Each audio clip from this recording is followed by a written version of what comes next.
जब माताएं अपने पुत्रों की दीर्घ आयु के लिए हल छठ का व्रत रखती हैं, ये दिन भगवान बलराम को समर्पित है। बल और धर्म के प्रतीक, हल और गदा के स्वामी, गौ सेवा के प्रेमी, जो कि भगवान बलराम हैं।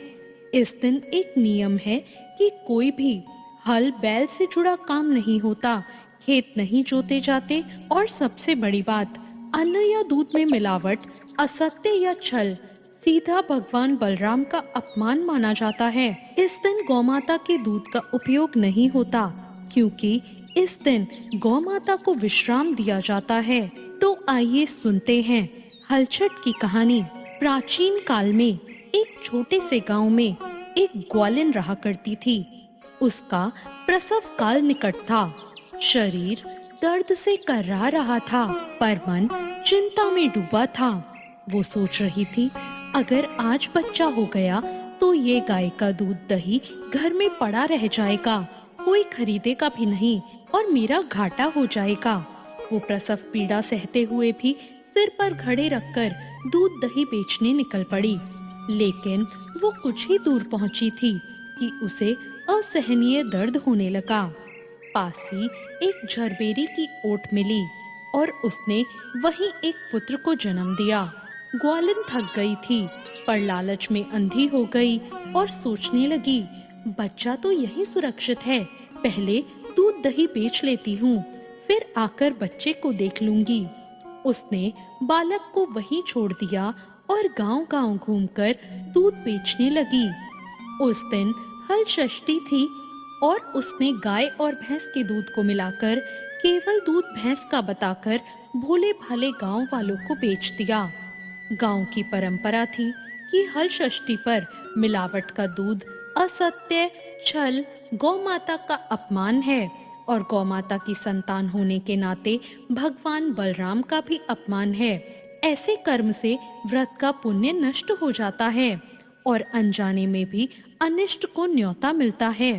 अब पास ही एक किसान हल चला रहा था। अचानक उसके बैल बिदक गए और बैलों का हल जाकर बालक के पेट में जा लगा।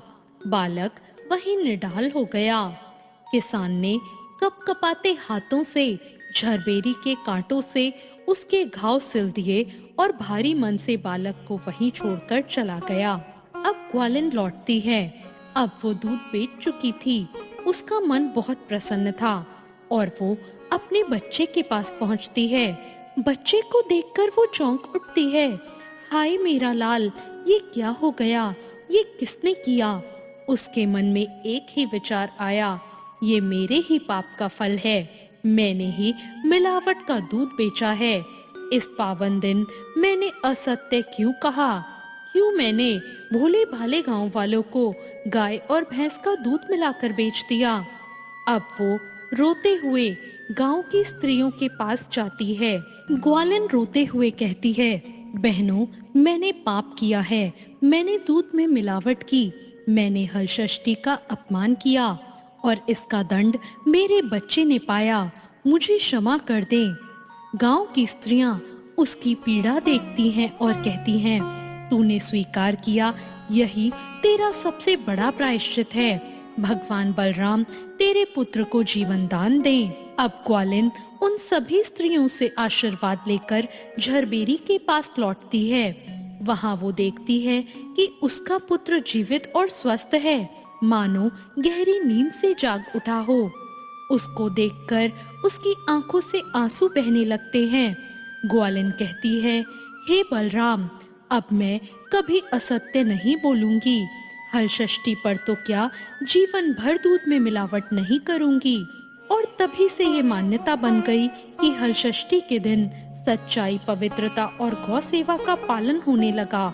जो ऐसा करता है उसे भगवान बलराम की कृपा प्राप्त होती है। स्वयं हलधर उसकी संतान की रक्षा करते हैं। दोस्तों, हल षष्ठी का व्रत संतान की लंबी आयु, स्वास्थ्य और सुख समृद्धि के लिए किया जाता है। इससे भगवान बलराम और गौ माता की कृपा प्राप्त होती है। खेती और पशुपालन में भी उन्नति होती है। इस दिन हल और बैल से जुड़ा काम वर्जित माना जाता है। इस दिन गौ माता के दूध का त्याग किया जाता है और गौ माता को विश्राम दिया जाता है। केवल बकरी का दूध या भैंस का दूध आप ले सकते हैं। अनाज का सेवन भी इस दिन वर्जित होता है। केवल झाड़ की फसल जैसे ज्वार, बाजरा, मक्का, फल, सब्जी, मट्ठा आदि लिया जाता है।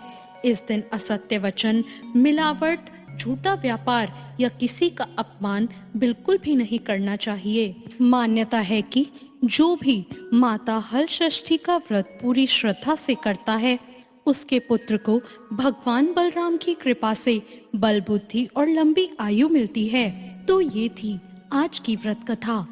आपको ये कथा कैसी लगी कमेंट करके जरूर